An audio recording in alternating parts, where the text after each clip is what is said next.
Hello बच्चों, NEET मंत्रा में आपका स्वागत है। मैं अमन सर। आज मैं आप लोगों को क्वेश्चन नंबर 11 से क्वेश्चन नंबर 15 तक का सॉल्यूशंस एससी वर्मा के मैं आपको कराऊंगा। ठीक है, क्वेश्चन आपकी स्क्रीन पे दे रखा होगा, क्वेश्चन को आपको पढ़ना है, सॉल्यूशन मैं करूंगा पढ़ करके। ठीक है, चलिए क्वेश्चन नंबर 11 देख लेते हैं बेटा। क्वेश्चन नंबर 11 क्या कह रहा है? ठीक है, देखिए क्वेश्चन नंबर 11 को पहले मैं पढ़ लेता हूँ। आपकी स्क्रीन पे क्वेश्चन दे रखा है सामने, आप पढ़ सकते हैं। एक small block B is placed on another block A of mass 5 kg and length 20 centimetre. ठीक है, initially the block is near the right end of the block A constant horizontal force of 10 newton is applied to the block A. All the surface are frictionless. Find the time elapse before the block B separate from A. देखिए question ये बोला है कि एक block ए है। ठीक है, इस ब्लॉक का मास क्वेश्चन में गिवन है बेटा। कितना गिवन है? ब्लॉक ए का मास 5 kg। ठीक, इसकी जो लेंथ दे रखी है वो भी गिवन है, कितनी है? 20 सेंटीमीटर। इस ब्लॉक ए के ऊपर एक और ब्लॉक रखा हुआ है, ब्लॉक बी। ठीक है, इसका कोई मास गिवन नहीं है क्वेश्चंस में। ठीक है, एक हॉरिजॉन्टल फोर्स बेटा 10 न्यूटन का यहाँ पर लगाया जाता है इस ब्लॉक पर। ठीक है, ए पर। और कह रहा है कि all the surface are assume frictionless. तो टाइम निकालना है ब्लॉक बी को सेपरेट आउट करने का। मतलब सुनिए क्वेश्चंस में क्या कह रहा है। ये जो ब्लॉक बी है इसको कितना टाइम लगेगा इस ब्लॉक ए को क्रॉस करने में, सेपरेट आउट होने में। इस लेंथ को जो है यहाँ से चल करके इस लेंथ को क्रॉस करना है उसको। 20 सेंटीमीटर की जो बेटा लेंथ गिवन है आपको क्वेश्चंस में। ठीक है, तो इस लेंथ को क्रॉस करने में कितना टाइम लगेगा वो आपको निकालना है। ठीक है, तो सबसे पहले देखिए ये फोर्स दे रखा है। क्लियर? क्वेश्चन में हमें मास दे रखा है 5 kg, लेंथ दे रखी है। अब कैसे सॉल्व करें भाई? फोर्स है तो पूरा सिस्टम एक्सीलरेट तो करेगा। तो एक्सीलरेट करेगा तो एक्सीलरेशन तो निकाल सकते हैं बेटा, क्योंकि एक्सीलरेशन इक्वल टू होता है फोर्स पर unit mass according to Newton's law. ठीक है, from Newton second law, sorry क्या कहता है? फ्रॉम न्यूटन्स सेकंड लॉ क्या होता है बेटा कि नेट फोर्स बराबर होता है mass into acceleration. Clear? Mass into acceleration. तो एक्सीलरेशन इक्वल टू क्या जाएगा? Net force. ठीक है, ये जो फोर्स लग रहा है नेट फोर्स ए ब्लॉक पे लग रहा है, तो ए ब्लॉक का मास ले लीजिए। ठीक, फोर्स कितना दे गिवन है? 10 न्यूटन। ब्लॉक ए का मास कितना है बेटा? ब्लॉक ए का मास है 5 kg। तो यहाँ से एक्सीलरेशन कितना आ गया आपके पास? 2। एक्सीलरेशन आ गया 2 मीटर पर सेकेंड स्क्वायर आ गया। क्लियर? जब मुझे ये एक्सीलरेशन मिल जाएगा तो अब मुझे निकालना है, इस बी पर फोकस करना है। ठीक है, ठीक, तो देखिए टाइम निकालना है, कितने टाइम में ये सेपरेट आउट हो जाएगा ए से, वो टाइम निकालना है आपको। तो देखिए ध्यान से, टी निकालना है आपको। अब क्या है? एक्सीलरेशन गिवन है, तो जाहिर सी बात है जब ये ए पे फोर्स लगाओगे तुम तो सोचो बी क्या करेगा? इधर की ओर जाएगा। भाई अगर मैं कोई कहूँ ये बंदा यहाँ पर खड़ा होकर के देखे, ठीक है, अब ये बंदा किस फ्रेम में होगा बेटा? एक्सीलरेटिंग फ्रेम होगा, क्योंकि इस पर एक्सीलरेशन कितना है? 2 मीटर पर सेकंड स्क्वायर का लग रहा है। जब वो एक्सीलरेटिंग फ्रेम में या नॉन इंडस्ट्रियल फ्रेम में देखेगा तो उसको क्या लगेगा कि ये बंदा इस इधर जा रहा है विद एक्सीलरेशन ए के साथ। ठीक है ना? क्लियर है? तो पीछे की ओर जाता वो लगेगा। तो देखिए ध्यान से, तुम्हें ए गिवन है ऑलरेडी, कितना है? 2 मीटर पर सेकंड स्क्वायर। ठीक है, तो यहाँ पर हम क्या लगा सकते हैं? एस तुम्हें पता ही है। ठीक, तो एस बराबर होता है UT plus half A T square. ठीक, ये जो ब्लॉक है इसकी इनिशियल वेलोसिटी 0 थी बेटा, तो एस गिवन है कितना है? 20 सेंटीमीटर। 20 सेंटीमीटर 20 इंटू 10 के minus 2 equal to 0 plus half acceleration कितना है? 2। क्लियर? क्योंकि यही एक्सीलरेशन लगेगा। क्लियर है भाई? ये जो ब्लॉक ए पर तुमने जो फोर्स लगाया उसकी वजह से जो ब्लॉक बी है वो भी पीछे जाएगा। कितने एक्सीलरेशन से? सेम एक्सीलरेशन से। तो ए कितना है? 2, और हमें टी की वैल्यू निकालनी है। तो देखिए 2 से 2 कैंसिल आउट कर देंगे, तो ये हो जाएगा बेटा T square equal to 20 into 10 की पावर माइनस के 2। तो ये हो जाएगा टी स्क्वायर इक्वल टू 20/100। तो बेटा इसे सॉल्व कर दीजिए, कितना आएगा वो? टी इक्वल टू हो जाएगा 1/√5 सेकेंड। क्लियर? तो इतने टाइम में ये जो ब्लॉक बी है ये ए को क्या कर देगा? सेपरेट आउट कर देगा। ठीक है, ए से सेपरेट आउट हो जाएगा। कितने टाइम में? इतने टाइम में। ठीक, नेक्स्ट क्वेश्चन पढ़ते हैं, क्वेश्चन नंबर 12 की ओर आते हैं। ठीक है, देखिए क्वेश्चन नंबर 12 क्या कह रहा है बेटा, वो देखते हैं।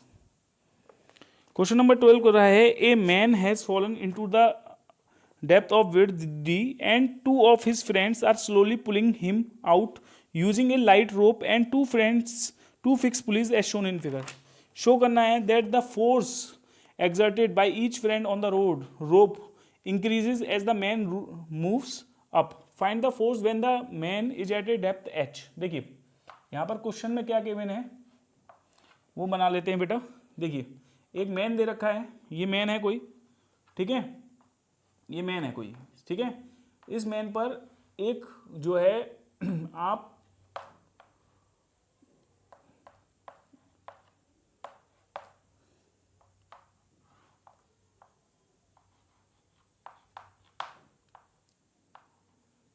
इस तरीके से समझ लीजिए, ये रोप है बेटा, ये रोप है, क्लियर, ये रोप है, ठीक है, ये रोप है हमारे पास, ये पुली है, दिस इज द पुली, और पुली पर कौन कौन फोर्स लगा रहा है,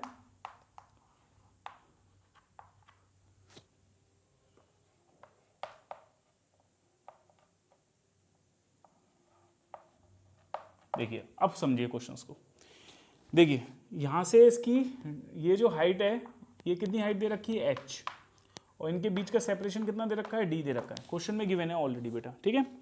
ये इस बंदे को यहाँ पर इस पर रस्सी बांध करके इसको ऊपर की ओर उठाया जा रहा है, किसके द्वारा, इन दो फ्रेंड्स के द्वारा, ठीक है।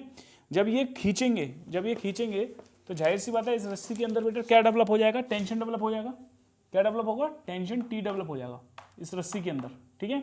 वो जो टेंशन है, क्योंकि जब ये फोर्स इधर लगाएगा, भाई टेंशन तो इधर लगेगा, क्लियर है, टेंशन इधर लगेगा, क्लियर है। ऐसे ही यहाँ पर भी फोर्स इसने जो है जैसे खींचेगा, जब खींचेगा इसको उठाने के लिए खींचेगा, ठीक है ना, इसको उठाने के लिए खींचेगा, क्लियर, तो टेंशन इधर लग रहा है इसके ऊपर, क्लियर। तो वो क्वेश्चन में बोल रहा है बेटा, क्वेश्चन में क्या बोल रहा है कि हमारे को ये पूछा है इस क्वेश्चन में कि बताइए कि कितना फोर्स लगेगा when the man is at a depth h, ठीक है। तो देखिए सुनिए, जब ये इन दोनों मिलकर के इसको खींचेंगे, उठाने की कोशिश करेंगे, जब ये उठेगा, राइज करेगा, तो फोर्स धीरे धीरे क्या होगा बेटा, राइज करेगा, फोर्स बढ़ेगा। क्यों, क्योंकि जब आप उसे पुल करोगे, क्योंकि दोनों ही सेम फोर्स से खींच रहे हैं, जब सेम फोर्स से खींचेंगे तो ये चीज़ उठेगी, ये बंदा उठेगा, ऊपर की ओर राइज करेगा, जब ये बंदा ऊपर की ओर राइज करेगा तो उसका फोर्स इंक्रीज होगा। लेकिन इसने कहा है कि जब वो एट डेप्थ h पर था तब फोर्स कितना लगेगा, ये है। तो देखो बेटा ध्यान से सुनो, इस बंदे को अगर फ्री बॉडी डायग्राम बनाऊं तो इस बंदे पर कौन कौन सा फोर्स लग रहा होगा, एक तो वेट है इसका mg जो कि नीचे लग रहा होगा, साथ में इस पर टेंशन लग रही होगी, एक इधर टेंशन होगी और एक इधर टेंशन होगी, क्लियर है, ठीक। आप अगर देखें, मान लिया ये एंगल थीटा है, तो देखिए ये एंगल भी थीटा होगा, अल्टरनेट एंगल है। तो ऐसे ही अगर हम ये एंगल निकाल लें, ये एंगल जो रोप वाला एंगल है बेटा, देखिए ये एंगल थीटा है, तो देखिए ये एंगल भी थीटा होगा, क्लियर है। तो देखो ये एंगल थीटा है, ये भी एंगल थीटा हो गया, क्लियर। तो इसके दो कंपोनेंट होंगे टेंशन के, एक होगा t cos थीटा, एक होगा t sin थीटा, ठीक है बेटा। ऐसे ही इस टेंशन के भी दो कंपोनेंट होंगे, एक होगा t cos थीटा, एक होगा t sin थीटा, क्लियर। ये दो कंपोनेंट लग गए। अब आपको ये पता है जो फोर्स है, यहाँ जो फोर्स लगाएगा वो किसके बराबर होगा, टेंशन के ही तो बराबर होगा। यहाँ पर यही फोर्स तो पूछा है, कितना वो फोर्स लगा रहा है, कितने वो फोर्स से खींच रहा है, तो वो फोर्स जो होगा उसके पुलिंग फोर्स टेंशन के बराबर ही तो होगा। भाई टेंशन क्या है, एक पुलिंग फोर्स होता है, ठीक है ना। जब वो पुल खींच रहे हैं तो जो है, जब वो खींचेंगे तो जाहिर सी बात है रस्सी के अंदर टेंशन आ जाएगा बेटा, तो वो टेंशन फोर्स के बराबर होगा। तो देखिए सबसे पहले यहाँ पे देखिए, इसमें ये वाला फोर्स तो इसको कैंसिल आउट करेगा, जो हॉरिजॉन्टल कंपोनेंट है दोनों के टेंशन के, ये तो एक दूसरे को कैंसिल आउट करेंगे, केवल वर्टिकल कंपोनेंट बचेगा। तो ये कितना हो जाएगा, 2t cos theta equal to हो जाएगा बेटा mg, क्या हो जाएगा, 2t cos theta equal to mg। तो यहाँ पर टेंशन किसके बराबर है, फोर्स के बराबर, 2f cos theta equal to कितना हो जाएगा, m इंटू जी, ठीक है। cos थीटा की वैल्यू कैसे निकाल सकते हैं, देखिए ये वाला जो ट्राइंगल है, अगर हम इस वाले ट्राइंगल की बात कर लें तो देखो ये वो जो पूरी हाइट की है ऑलरेडी h, यहाँ पर पूरा d है, तो ये कितनी हो जाएगी, आधी हो जाएगी d/2, और बेटा ऐसे ही ये वाली दूरी भी आधी हो जाएगी d/2। तो अगर मैं इसका ट्राइंगल बना लूँ, ये ट्राइंगल इस तरीके से बन जाएगा, क्लियर। तो ये आपके पास कितनी है h, ये आपके पास कितनी है h है, या ऐसे बनाइए, ये है ट्राइंगल, ठीक, ये एंगल है थीटा, क्लियर। तो ये आपके पास कितनी थी, d/2, ये वाली जो है डिस्टेंस कितनी है, d/2, ठीक, और ये कितनी है डिस्टेंस बेटा h है आपके पास, क्लियर। तो देखिए ध्यान से, यहाँ पर cos थीटा चाहिए तो cos थीटा इस वाले ट्राइंगल से निकाल सकते हैं। cos थीटा क्या होता है, बेस अपॉन हाइपोटेनियस, बेस कितना है, बेस है हमारे पास h, ठीक है, h, और डेप्थ कितनी, हाइपोटेनियस कितना हुआ, हाइपोटेनियस हम यहाँ से निकाल सकते हैं। सबसे पहले हाइपोटेनियस से निकाल लेते हैं। देखिए ये d/2 है, ये h है, तो कितनी हो जाएगी, ये root h² plus d² by 4, यही होगी हाइपोटेनियस, ठीक है। तो कॉस थीटा कितना हो जाएगा यहाँ से, कॉस थीटा इक्वल टू हो जाएगा बेटा बेस कितना है यहाँ पे h, हाइपोटेन्यूज कितनी हो जाएगी root h square plus D square by 4, तो वो उठा करके यहाँ रख दीजिए। तो देखिए 2f cos theta equal to हो गया बेस h अपॉन हाइपोटेन्यूज कितना हो गया रूट h स्क्वायर प्लस के डी स्क्वायर बाई 4 बेटा, क्लियर, इक्वल टू हो गया m इंटू जी। ठीक, तो यहाँ से अगर हम देखें f की वैल्यू कितनी आएगी, देखिए पहले हो गया 2f, सॉल्व कर लेते हैं इसे, इंटू h अपॉन कितना होगा 4h square square root of 4h square plus के डी स्क्वायर, ठीक है, अपॉन के 4, ठीक, इक्वल टू हो गया m इंटू जी। तो बच्चों देखो यहाँ से अगर हम देखें, यहाँ से देखें तो 2f into H equal to कितना हो जाएगा, ये 4 है, स्क्वायर रूट में है ये 4, तो कितना हो जाएगा, ये 2 हो जाएगा और 2 ऊपर चला जाएगा। देखिए 2f इंटू एच अपॉन के कितना हो गया बेटा square root of 4h square plus के डी स्क्वायर अपॉन के 2 equal to m into G. ये 2 ऊपर पहुँच गया तो कितना हो गया हमारे पास बेटा, ये हो गया 4f into H, clear, 4 into F into H equal to हो गया ये m इंटू जी, ये इधर पहुंच जाएगा square root of 4h square plus के डी स्क्वायर। ठीक, तो यहाँ से f की वैल्यू कितनी मिल जाएगी, f की वैल्यू मिल जाएगी ये mg अपॉन के 4 square root of 4h square plus के डी स्क्वायर।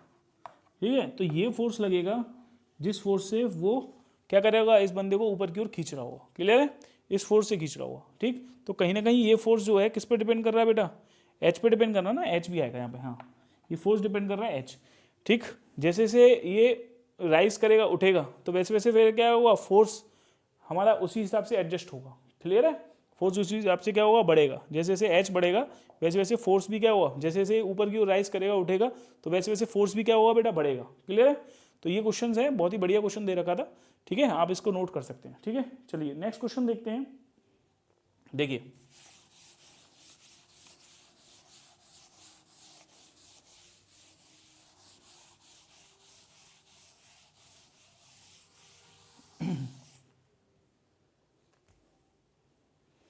क्वेश्चन नंबर है, नेक्स्ट पढ़ते हैं क्वेश्चन नंबर 13। देखिए बहुत ही प्यारा क्वेश्चन है क्वेश्चन नंबर 13। ठीक है, क्या कह रहा है क्वेश्चन नंबर 13 कि हमारे पास एक एलिवेटर है, क्वेश्चन आप देख सकते हैं, the elevator shown in figure is descending with an acceleration 2 metre per second square, the mass of the block A is 0.5 kg, what force is exerted by the block A on the block B. ठीक है, तो देखिए ये questions में already given है figure में, आप अपना स्क्रीन पर देख सकते हैं, क्वेश्चन ऑलरेडी दे रखा है। ठीक, ये एक्सीलरेट कर रहा है नीचे कितने मीटर पर सेकंड स्क्वायर से, 2 मीटर पर सेकंड स्क्वायर से, ठीक है ना। तो ब्लॉक ए का जो मास है बेटा वो क्वेश्चन में गिवन है, कितना दे रखा है 0.5 kg। ठीक है, अब क्या पूछ रहा है कि what force is exerted by the block on the block B, force exerted पूछ रहा है, force exerted by the block A on the block B, on the block B पर फोर्स पूछ रहा है। ठीक है, चलिए देखते हैं। तो तुम्हारे पास ए पर अगर मैं ए का फ्री बॉडी डायग्राम दिखाऊं, देखिए ये जो लिफ्ट है, जो एलिवेटर है वो नीचे जा रहा है with acceleration D 2 metre per second square के साथ। ठीक है ना, ये क्या कर रहा है यहाँ पर क्वेश्चन में गिवन है कि ये क्या कर रहा है, डिसेंडिंग कर रहा है, नीचे की ओर जा रहा है विद एक्सेलरेशन क्या 2 मीटर पर सेकंड स्क्वायर के साथ। ठीक है, तो देखिए ए का अगर मैं फ्री बॉडी डायग्राम बनाऊं तो सबसे पहले तो इसका वेट मास दे रखा था, तो इसका वेट दिखा सकते हैं बेटा नीचे की ओर mg। ठीक है, m इंटू जी, एम कितना है यहाँ पर क्वेश्चन में गिवन था, कितना था 0.5, तो 0.5 इंटू जी की वैल्यू 10 हो गई, तो कितना होगा ये 5 न्यूटन। ठीक है, दूसरा ये जो ये एक्सीलरेटिंग फ्रेम में है, देखिए यहाँ से अगर कोई बंदा देखेगा, अगर नॉन इनर्शियल फ्रेम में अगर कोई देखेगा तो उसको लगेगा ए पर जो शूडो फोर्स लग रहा है ऊपर की ओर, कितना लगेगा शूडो फोर्स ऊपर की ओर, वो लगेगा मास इंटू एक्सेलरेशन। मास इस ए ब्लॉक का कितना है ऑलरेडी 0.5 है, ठीक है, इंटू एक्सेलरेशन कितना है 2, तो ये हो गया 0.5 इंटू 2 हो गया बेटा, क्लियर है। दूसरा चीज इस पर जो है ये वाला जो ब्लॉक है, ये वाला जो ब्लॉक बी पे है, क्योंकि ये ए ब्लॉक बी पर रखा हुआ है तो बी ब्लॉक इस पर नॉर्मल रिएक्शन लगाएगा ऊपर की ओर, ये बी के द्वारा नॉर्मल रिएक्शन है, यही आपको निकालनी है बेसिकली, क्योंकि न्यूटन थर्ड लॉ के आप के अकॉर्डिंग देखोगे जितना ब्लॉक बी ए पर फोर्स नॉर्मल रिएक्शन देगा उतना ही ए बी पर भी नॉर्मल रिएक्शन देगा, ठीक है ना, ठीक है। अगर हम इसको देखें, ये है बी, ठीक है, बी पर जो है नॉर्मल रिएक्शन लगेगी इधर ए के द्वारा, और उसी समय अगर मैं ए पर देखूं तो ए पर नॉर्मल रिएक्शन लगेगी ऊपर की ओर। तो देखो ये न्यूटन्स का थर्ड लॉ ही तो फॉलो कर रहा है, for every action there is equal and opposite action but it is acting at different bodies. देखो बी ब्लॉक अलग है, ए ब्लॉक बॉडी अलग है, तो दोनों पे नॉर्मल रिएक्शन तो सेम लग रही है, लेकिन दोनों पे नॉर्मल रिएक्शन जो लगती है न्यूटन थर्ड लॉ के डिफरेंट बॉडीज पे लगती है, ये भी आपको ध्यान रखना है। तो पहले नॉर्मल रिएक्शन निकाल लीजिए, कैसे निकलेगी, सिंपल है। देखिए ऊपर वाले फोर्स को ऐड कर दीजिए, एन प्लस के 0.5 इंटू 2 को कितना लिखोगे, 2 पंजे 10, ठीक है, 1 आएगा इक्वल टू, और ये कितना आएगा 1 आएगा ना, इक्वल टू कितना हो जाएगा बेटा 5, तो एन इक्वल टू कितना आ जाएगा 4 न्यूटन। तो ये जो, लेकिन ये जो फोर्स आया है ये ब्लॉक बी के द्वारा ए पे आया है, क्वेश्चन में पूछा है ब्लॉक ए के द्वारा ब्लॉक बी पे कितना लगता है, तो फ्रॉम न्यूटन्स थर्ड लॉ ये कितना है, ये फोर्स एक्सर्टेड है, force exerted by the block B के द्वारा, ब्लॉक बी के द्वारा ऑन ब्लॉक ए पर। तुमसे क्या पूछा है, force exerted by the block ए के द्वारा ऑन ब्लॉक बी पर, तो वो भी कितना होगा बेटा, सेम होगा फोर्स, कितना होगा 4 न्यूटन होगा।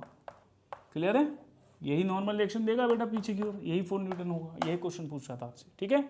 आई होप आपने समझ लिया होगा, बहुत ही सिंपल क्वेश्चन था, ठीक है। नेक्स्ट क्वेश्चन की ओर बढ़ते हैं, क्वेश्चन नंबर 14 देखते हैं। क्वेश्चन नंबर 14 स्क्रीन पर आपके है, वो आप क्वेश्चंस को देख सकते हैं, रीड कर सकते हैं, ठीक है। चलिए पहले मैं मिटा देता हूँ उसको।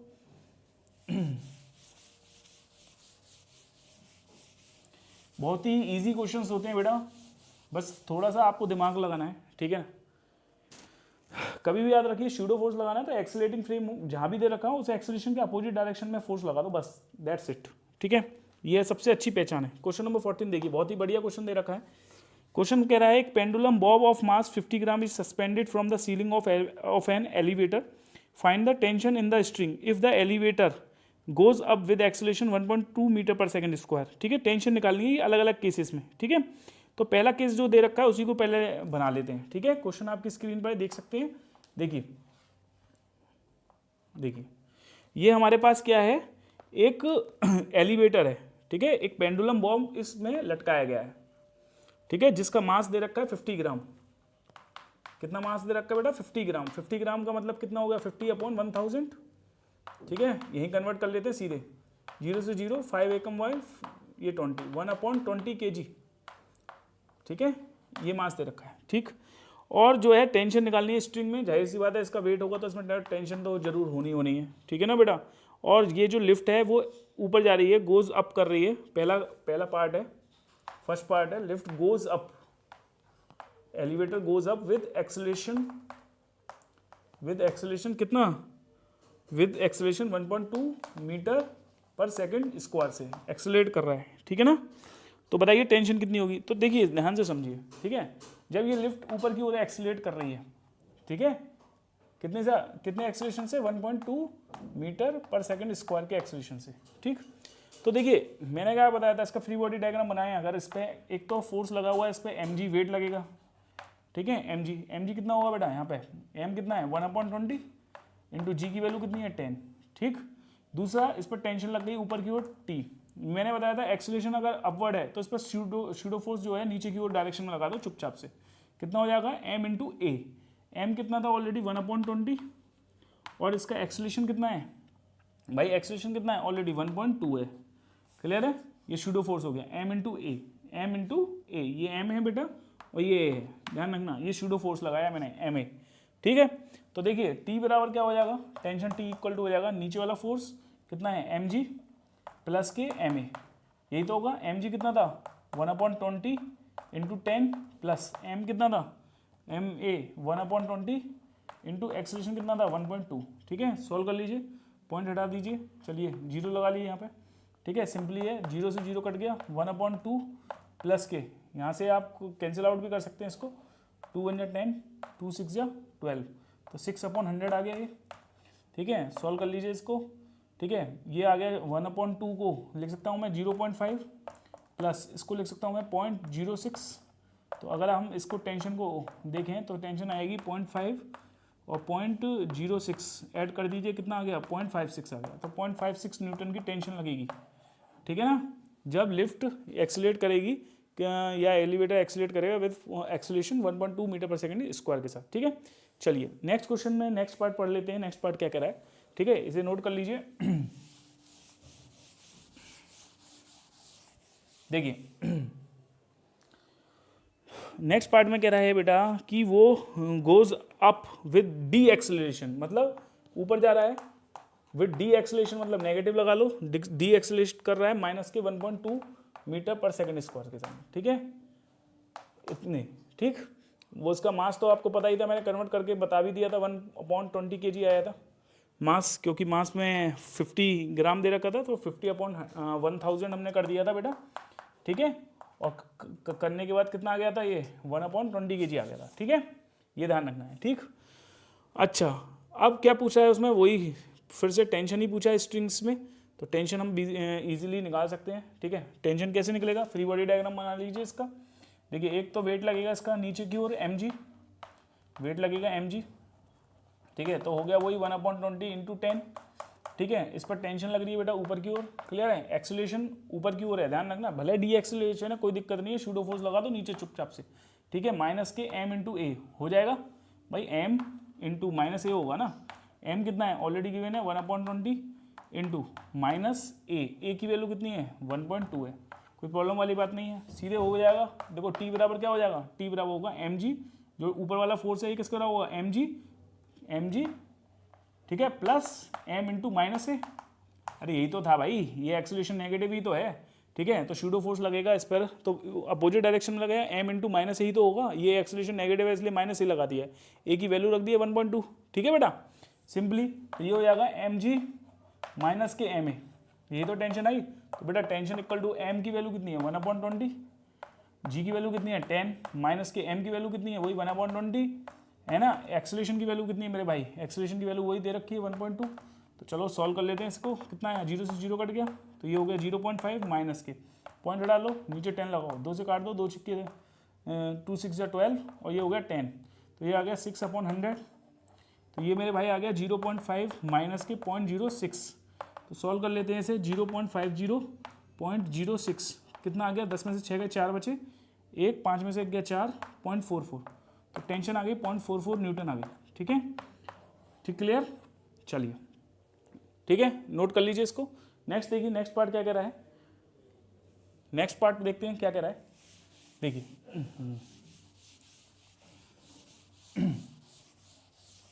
देखिए नेक्स्ट पार्ट कह रहा है, सी पार्ट कह रहा है मेरे भाई कि goes up with uniform velocity. C part कह रहा है जो एलिवेटर है, ये एलिवेटर है, ठीक है, इसमें जो बॉब है, अब जो एलिवेटर है यूनिफॉर्म वेलोसिटी रखता है, जब वेलोसिटी कांस्टेंट होगी तो मेरे भाई एक्सीलरेशन 0 होगा, क्योंकि एक्सीलरेशन क्या होता है, change in velocity upon time. अगर मैं किसी कांस्टेंट वेलोसिटी कांस्टेंट दे रखी है और डिफरेंशिएशन कांस्टेंट का 0 होता है ना, तो एक्सीलरेशन 0 आ जाता है, ऐसे भी समझ सकते हो, कोई प्रॉब्लम वाली बात नहीं है, ठीक है। तो अब बतानी है कि टेंशन क्या होगी, तो देखिए जब अब इसमें टेंशन जो होगी वो उसके वेट ही बराबर होगी, क्योंकि फोर्स तो लगेगा ही नहीं भाई, ठीक है। अगर मैं इसका फ्री बॉडी डायग्राम मेरे भाई बना दूँ, ठीक है, क्या कह रहा था, goes up with uniform velocity, अगर मैं इसका फ्री बॉडी डायग्राम बना दूँ तो इस पर mg लगेगा और केवल टेंशन लगेगी, क्योंकि शूडो फोर्स अगर लगाते तो जो है लगा ही नहीं सकते, क्योंकि ऑब्वियसली ये यूनिफॉर्म वेलोसिटी के संग लग रहा है, मूव कर रहा है एलिवेटर, हमेशा शूडो फोर्स जो लगेगा वो एक्सीलरेटिंग फ्रेम में लगेगा, अगर ये ए एक्सीलरेशन से जाता तो उसके अपोजिट डायरेक्शन में लगा देते यहाँ पर, कोई दिक्कत ही नहीं है। लेकिन यहाँ पर टी बराबर किसके रहा हुआ, m × g, m आपका कितना था 1/1020 × g की वैल्यू कितनी है बेटा 10, तो 0 से 0 कट गया, तो कितना आ गया ये 1/2, तो यहाँ पर टेंशन कितनी आएगी आपके पास 0.5 न्यूटन आएगी, ठीक है। फिर से समझ लीजिए, एक एलिवेटर है कांस्टेंट वेलोसिटी से ऊपर जा रहा है, जब कांस्टेंट वेलोसिटी से मूव करेगी ऊपर तो एक्सीलरेशन तो बेटा 0 हो गया ना, जब एक्सीलरेशन 0 हो गया तो कोई भी एक्सीलरेटिंग फ्रेम में ये है ही नहीं, तो शूडो फोर्स लगने का सवाल ही नहीं है, ठीक है ना। तो इसलिए सिर्फ और सिर्फ टी जो को बैलेंस कौन करेगा, यहाँ पे वेट mg बैलेंस कर लेगा, तो यहाँ पर टी बराबर mg हो जाएगा, सॉल्व करेंगे ये आ जाएगा 0.5 न्यूटन, ठीक है।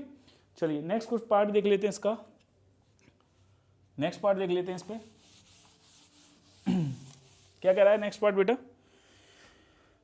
अब ये कह रहा है गोज डाउन, डी पार्ट दे रखा है, डी पार्ट कह रहा है कि ये लिफ्ट जो है गोज डाउन कर रही है, ठीक है, विद डी एक्सेलरेशन, मतलब माइनस के 1.2 मीटर पर सेकंड स्क्वायर के साथ। क्लियर है?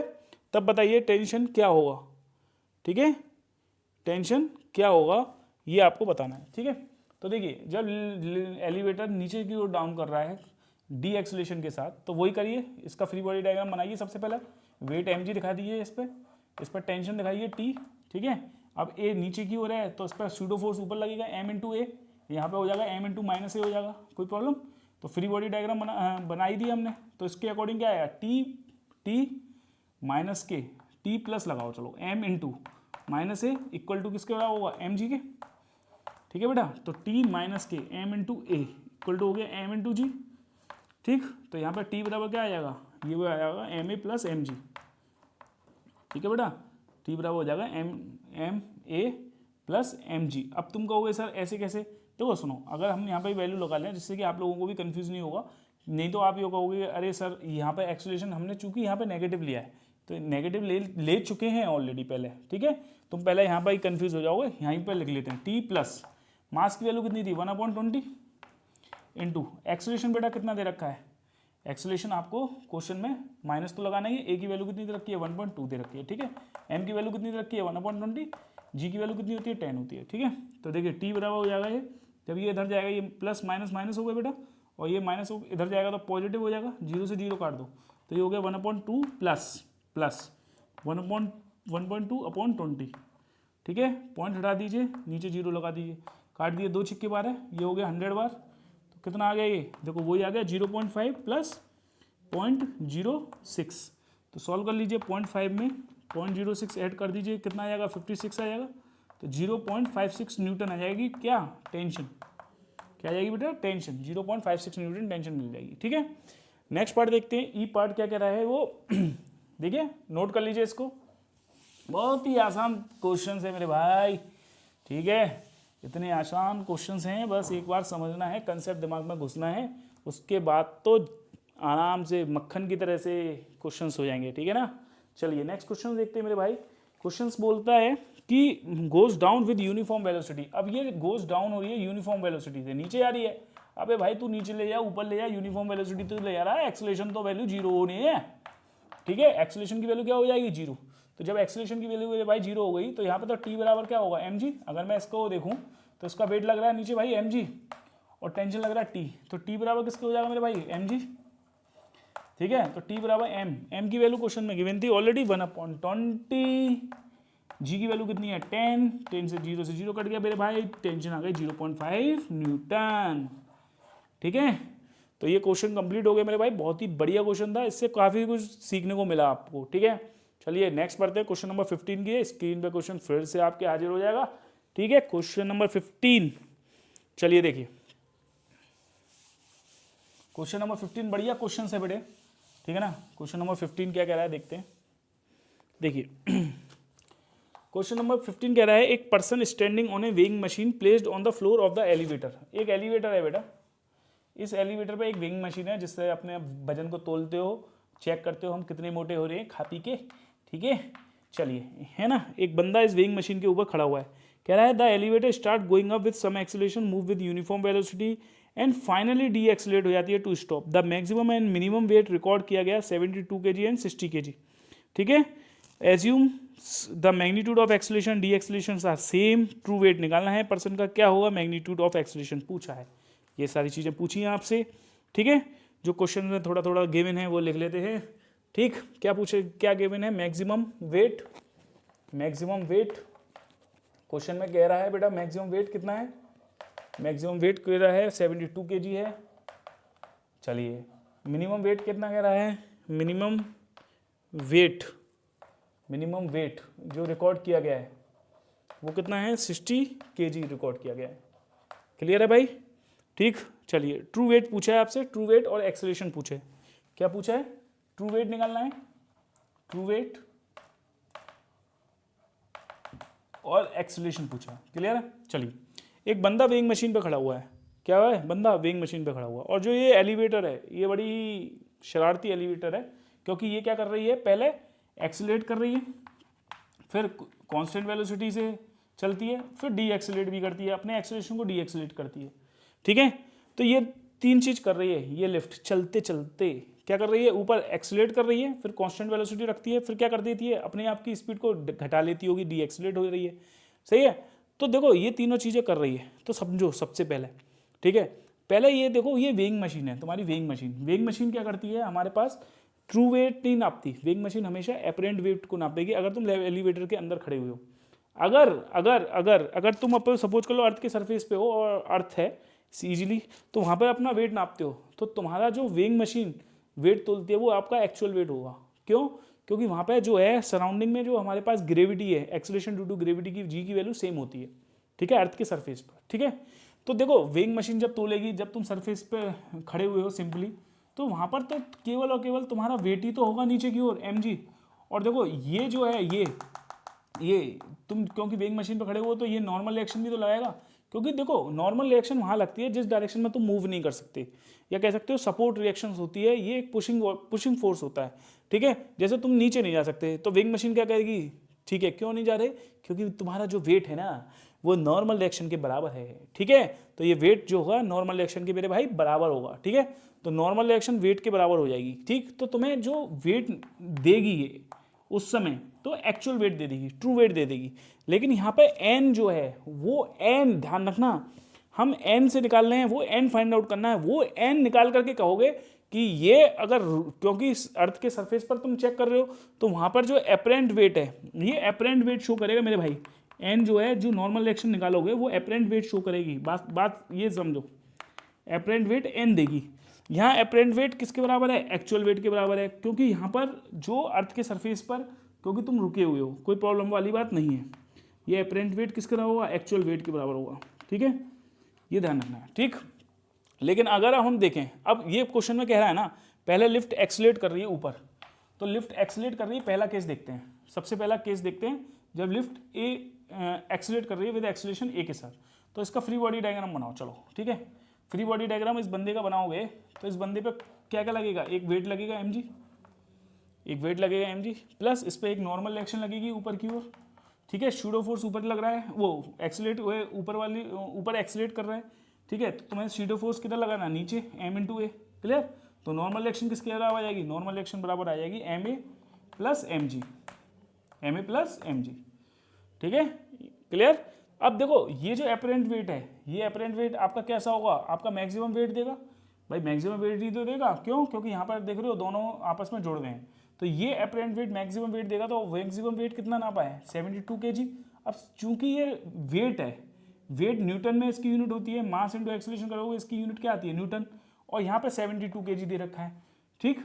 तो हमें इसको g से मल्टीप्लाई करके लिखना पड़ेगा, 72g लिखना पड़ेगा, ठीक है बेटा, ये इक्वेशन फर्स्ट मान लो, ठीक।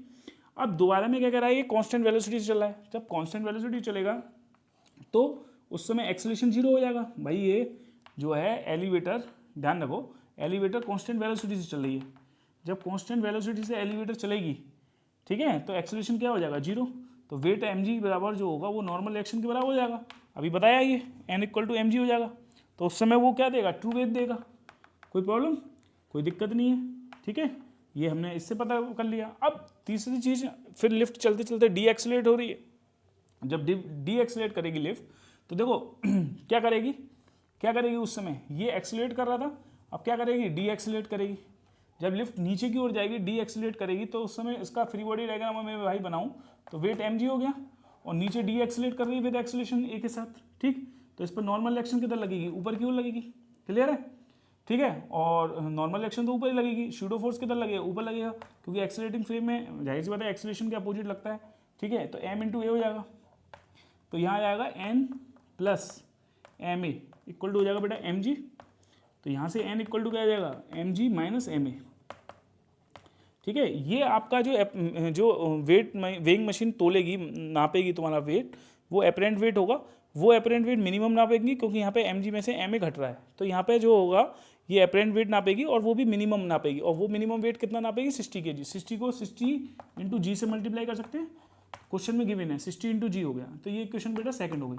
अब तुम्हारे पास दोनों इक्वेशन है। तुमसे पूछा क्या था, तुमसे पूछा हुआ था, एक तो क्या निकालना है आपको, एम की वैल्यू चाहिए आपको, ठीक है, वो एम की वैल्यू चाहिए एक तो, ठीक है, ट्रू वेट पूछा है और ए एक्सेलरेशन पूछा है। तो यहाँ से अगर इसे सॉल्व कर लें तो एम की जो वैल्यू मिलेगी मुझे वो ट्रू वेट मिलेगी। एम की वैल्यू अगर हम फाइंड आउट करेंगे उससे हमारे को पता चल जाएगा कि इस पर्सन का ट्रू वेट कितना है, और एक्सेलरेशन भी पता चल जाएगा इन्हीं दोनों इक्वेशन से। तो इन दोनों इक्वेशन पे फोकस करना है। अरे सर इस इक्वेशन को काय को बनाया, क्वेश्चन में गिवन दे रखा है कांस्टेंट वेलोसिटी है, अगर वेलोसिटी बेटा कांस्टेंट है तो एक्सेलरेशन तो जीरो होगा ना, तो उस समय तो ये ऑलरेडी ट्रू वेट नाप दिया। लेकिन एम तो ये पता नहीं है ना, एम कैसे निकालेगा। तो एम के लिए दो ए भी पूछा है और एम भी पूछा है, दो इक्वेशन दो अननोन, सॉल्व करो इजीली हो जाएगा। देखो कैसे देखो इसको सॉल्व करो, इसको सॉल्व करो, 72G और 60G, ठीक है। चलिए सॉल्व कर लेते हैं इसको। देखिए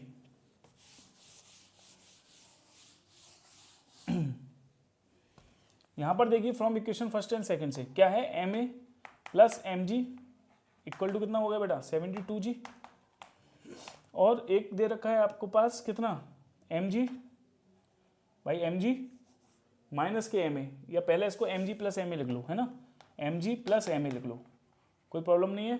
यहाँ पर क्वेश्चन में सेकंड इक्वेशन दे रखा है M G minus M A बराबर कितना दे रखा है 60G।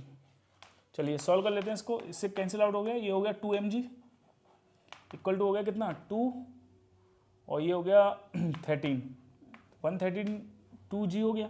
तो देखो G से तो G कट गया, तो M कितना आ गया, M आ गया जो है 2 6 12, 2 6 12 66 kg, ये ट्रू वेट आ गया। ट्रू वेट पूछा है, न्यूटन में पूछा है अगर सपोज कर लो, तो ट्रू वेट क्या होता है, देखिए ये मास होता है ना, और अर्थ के रेस्पेक्ट में अगर हम देखें जी की वैल्यू तो सेम होती है, तो ट्रू वेट कितना आ जाएगा m इंटू जी, तो 66 इंटू जी आ जाएगा।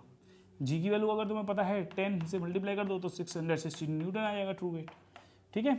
अब एक्सेलरेशन पूछा है, यही वैल्यू किसी इक्वेशन में रख दो, चाहे इक्वेशन फर्स्ट में रख दो चाहे इक्वेशन सेकंड में रख दो। जब इक्वेशन फर्स्ट या सेकंड में किसी में भी रख देंगे तो वहाँ से क्या मिल जाएगा मुझे, ए की वैल्यू मिल जाएगी मेरे भाई। तो एम की वैल्यू 60 रख दीजिए, तो ये 66G क्लियर प्लस की, अरे पुट कर दिया एम की वैल्यू भाई मेरे फर्स्ट में पुट कर दिए, तो यहाँ से जो है ए की वैल्यू मिल जाएगी, ठीक है।